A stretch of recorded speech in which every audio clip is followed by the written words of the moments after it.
Sanibonani Ndumelang kaofela. This is Marcia Rashist. Welcome back on Classified TV News bafethu lapho senzela khona indaba ze-heartbreak. You know, abantu baphulana inhliziyo ngaphandle mihla ngemihla mina on daily basis in South Africa. So ke manje baye basibhalela abantu then thina sizifundele nina ababukeli bethu. Igama lami nguMarcia Rashist. Ngizocela ukuthi if ubungeka subscribe so that channel is cool. Then if so subscribe, you can turn on that notification button so that must post nizobona video and just something about updated if you just like that. So today udawethu silibhalelwe usisi nomthandazo. Why ngithi usisi? It is because uyawachaza iminyaka yakhe ukuthi sekakhulile, usitshela ngestory sakhe senzeka years ago whereby bejola no brother wakhe azalwa naye but ubrother kababa shuthi bahluke ngabo baba, they have different fathers. So ke manje ifundeka kanje le ndaba le.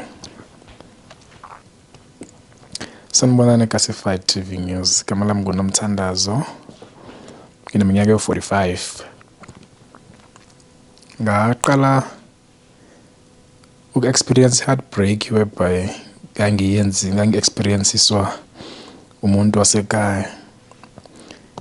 But-ke ukuqala kwethu sasingazi ukuthi zaphela kabuhlungu. So nginixoxele nje ukuthi yaqala kanjani. Yaqala ngokuthi ubaba wami wayizwana noma but bahlukana, and then uma wathola umnye umshado. So ke mina ngahamba noma, and then ngangazi ukuthi ubaba mayiqhubeka nempilo ube nenyingane because kuningi usenza ukuthi singaxhumani nobaba uma ubengazwani kakhulu nobaba. So besingakwazi ukuthi sazi ukuthi kwenzakalani ngobaba.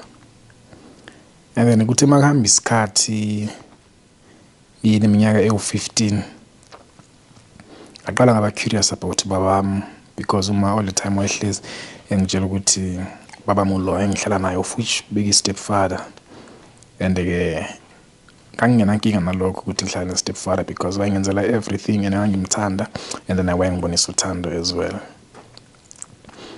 Ngithe mangihamba ngifuna ubaba ngamthola ubaba wami. Mangimthola ngamthola senengane eziwu-3, meaning mina njengoba ngusisi, njengoba ngingane yakhe yokuqala ngusisi ebalabantwana bakhe bobathathu. Wayezimuva kwami kubaba umfana, then kuze amantombazana awu-2 amancane. Umfana ke lo mina naye besilingana almost because besishiyana ngey'nyanga, kusho ukuthi uthe umfana mayehlukana noma uthe ubaba nayehlukana noma ubaba athole le ngane yomfana, nami wayele ngisesemncane because uma naye esho ukuthi bahlukana ngisesemncane kakhulu kuney'nyanga. Ngiyacabanga ukuthi kwakuyisona sizathu leso sokuthi uma nobaba bahlukana, it is because ubaba waba nengane futhi, and mina kuma ngiyi-1 and uma akanamntwana nalo baba lo ngithi stepfather sami. So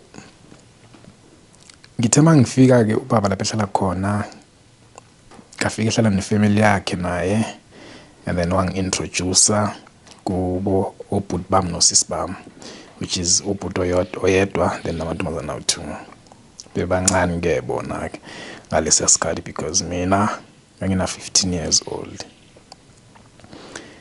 And then ke kwadlula-ke kwaphela kanjalo iminyaka emithathu ukuya ku-4 angeke ngisakhumbula kahle, but then ngathola umsebenzi eThekwini.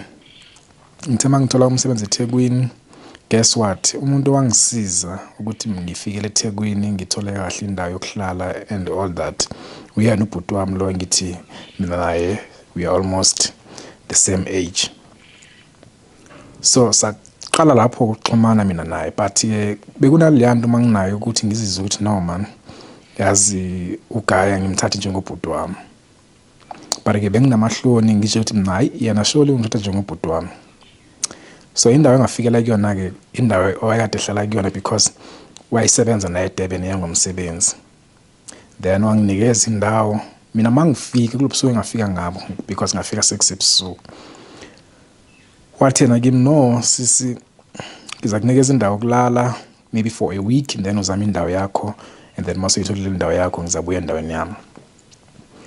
Ngabona ke mina ukuthi no ngiyamhlupha na ngulo muntu ongathanda ukuhlupha ngathi no bhuti wami ngeke siyenze kanjalo uzahlala la obviously singabantwana bomuntu mos we are brothers and sisters, so ke manje sekuisidingo sokuthi uphume mina ngisale la kwakho because wena uzayosokola out there, so wena rather sihlale sobabili and then sizabot siphilisana kanjani, because at the end of the day singabantwana bomuntu. Nami ngikusho ke lokho kuphuma ngaphakathi enhlizweni yami, not that I was aiming something, cha. Angabi nankinga ke, but ngibona ukuthi kuthanda ukuba nzima for yena, but angabi nankinga. Wayemuhle ke ubhuti wami kakhulu ngalesa sikhathi lesiya, not much, but ngalesa sikhathi lesiya wayemuhle kakhulu, angisho kabi. And then ngithe mangifika kae ke ngitry ukurelaxa nami because wakune TV kube awkward there and there, but ngithe mangihamba isikhathi mhlambe about after 2 hours sisiqala sixoxa because ingxoxo yazicreatekela nje mina ngomuntu uxoxayo. Then sihlale ke sibukela ama movie, cabanga umbhedo wodwa, and we were like sizo share umbhedo but sihlonisa ingubo salala.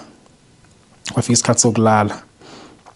Okay, ngingajumpanga indawo isikhathi sokugeza because it was the most interesting part ke le. Ngathi mangiqeda kubeka amanzi waphuma yena because uyabhema, waphuma wathi usayobhema. Then mangigeza angizange ngikhile umnyango because in my mind it was as if uzabuya at any time eqeda kubhema. Meanwhile ngigeza but azange abuye, wangilinda ngaqeda wabuya after. Ngabe sengimbuza ukuthi bekuphi, wathi I know ke wajika kumngani wakhe and then wazibuyela. Ngabona okay shoot in other ways bit try ukunikeza mina space. Salala ke makufika isikhathi sokuthi silale. Nangempela sasihlukanisa ingubo, indeed walala ngezakhe ngalala ngezami. But ke indaba yaqala la ke manje. Uma ngabasilele ebusuku ngikhumbula ukuthi ngilele nomuntu la and ubhuti wami, but ubhuti wami engingamazi.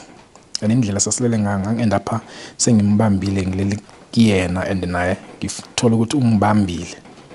Yaqala kanjalo ke indaba, but ke kubusuku bokuqala zange senze next.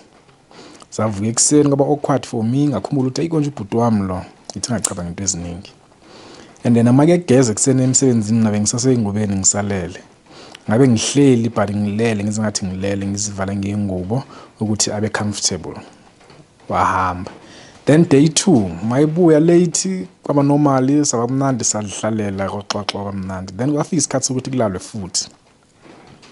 Makulalo bese sengicela ukuthi it seems like siyasokola if sihlonisa ingo because akalale kamnandi yena, and nami ngike ngayizwa leyo nto ukuthi no angibe comfortable if sihlonisa ingubo because manje zibaningi la kimi naye uthi nazi azimnikeza space kamnandi. It was an excuse ke for yena, but for mina ngabona okay ngithole opportunity yokuthi ngenze into engiyifisayo because ngangivele ngifisa ukuthi siyenze lento, but telling myself ukuthi kuzoba into ezophelela emoyeni, it will even take some time just nje kuzoba ukuganga ngendlela engangiviewa ngakhona mangicabanga. Sayihlanganisa ngoba ngabe nankinga ngizange ngimsele nale or ngimnikeza ingqondo zokuthi angifuni. Sahlanganisa then salala soyithu. Lapho ke mina ngangilala ngetight. I-tight yami ngigqoka ngaphansi each and every time mangiya somewhere. Then yena wayelala ngesikhindi sakhe ngagqokanga ngenhla. Mina ngilele ngetight neskip.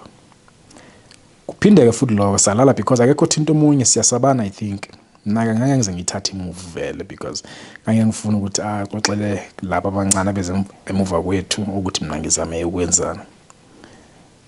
Into eyenzeka lo busuku lobo ke it was amazing because ngathi mangiphaphama futhi ngililekuyena ungibambile naye angizange ngiyele nale ngamqinisa ngehug wangiqinisa back ngathi ngiyamqinisa kakhulu wangiqinisa back ngabe sengimnikeza ke manje sign ukuthi mina sengilapho naye ekhona meaning I'm on. Akazange libazise ke naye abeyehlisa.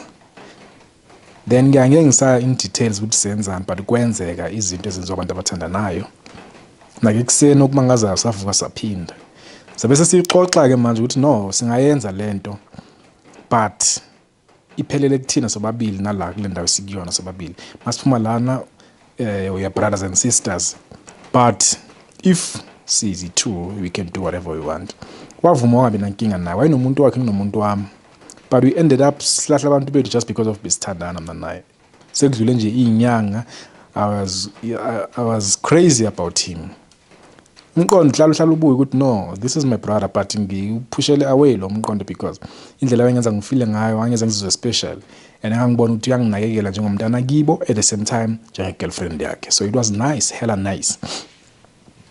Nayi into esayenza ke manje kuthe makuphela iminyaka emibili sikwenza lokho, ngamitha. Mangimitha akekho umuntu angilala nayo yena. Okwangixaka kakhulu ke manje ukuhethwa ubhuti wami. That was the heartbreak nami ngahlangabezana nayo empilweni yami. Okubuhlungu mina ngihethwa ubhuti wami. Ngithe mangimtshela ngimithi, wathi yena akwenzeki ukuthi ngimithi. Ngithi no, ngimithi and ngimaze ngilala nawe kuphela. Wathi yena no, akwenzeki ukuthi umithi. And then number 2, if umithi lo mntwana somthini rather umbulale if ukhulelwa ngempela. Ngiyabona wena ungangithembi. Ngamazela i-pregnancy test then ngambonisa, wabothi ngikhulelwa. Wathi yena it's either umntwana yena wakhe or siyambulala. At the time anginayo umntwana, so I was like no, angeke ngibulala umntwana. Mina ngamtshela straight ngathi rather simfihle umntwana uthi wethu ngizosho ngithi angimazi baba wengane.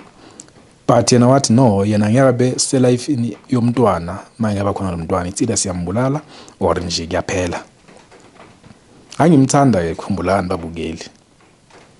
So nayi into eyenzeka, ngamtshela umntwana ngizamgcina, so you rather wena wenza into ofuna ukuyenza ubone ukuthi uzathini. Nangempela into ayenza ngitshela ukuthi hayi yena uyaphuma kumina. Ngase ngihlala kwami ngaleso sikhathi naye sehlala kwakhe. I-heartbreak yangihlanyisa, yazi ngacisha ngafika nasesibhedlela seyinhlanye because ngavele ngaluza umqondo wami njengoba ngisho ngithi ngase ngizinikele mina kuye, and sasinawo even nama plans ukuthi sizahamba siyoshadela overseas because siyafuna ukuba together, but sizonyamalala South Africa and then siyoshadela overseas. Le ngane ithe mayikhula ke yaba khona ingane, then mayikhula I had to ukuthi ngidisappear kwifamily yami. Umuntu owaziyo ngale ngane uma phela, ubaba akayazi le ndaba. Umfana uyayazi but akafuna ukunginaka, sizwana. If kwenzekile sahlangana saba endaweni eyodwa akangikhulumisi ngisho ukungikhulumisa, and abanye abantu bayayiqaphela leyo nto. Ngaluza even weight, ngajika esibhedlela, ngahlala iminyaka, ngahlala inyanga esibhedlela ngenxa yobhuti wami engizwisa ubuhlungu. Ethu uyangithanda but mase ngile situation enje useyangijikela. So wabukela yona indaba yami leyo, ngisangiqaphisa nabanye abakwazi ukuthi bajole nabantu bezihlobo ukuthi babuye nganene because kuyenzeka kwesinye isikhathi ufike somthanda umuntu and kunzima ukuhlukana nomuntu omthandayo. Effect leyo. Ngiyabonga eClassified TV News. Usibhalele usisi enomuntu omdala lo. Usekhulile usitshela about something eyenzeka years ago, uyasho ukuthi mhlawumbe wayenabo ma 20 maybe 2021. So ke manje uthi yena wayethandana nobhuti wakhe straight. So bukela if uyizwile le ndaba and nawe uyathandana nomuntu wakini, yenza sure ukuthi uyagiyeka lokho. Inamba ngizoyidropa la enzansi la. Then wena if unodaba nawe ufuna usibhalela lona, feel free ukuthi usibhalele, then mina ngizobe sengilifundela ababukeli. Igama lami uMashi, Mashi Adashist. If you subscribe, hit that notification button, and then bese uzobona ke mase postela each and every time. Ngiyabonga. Danko.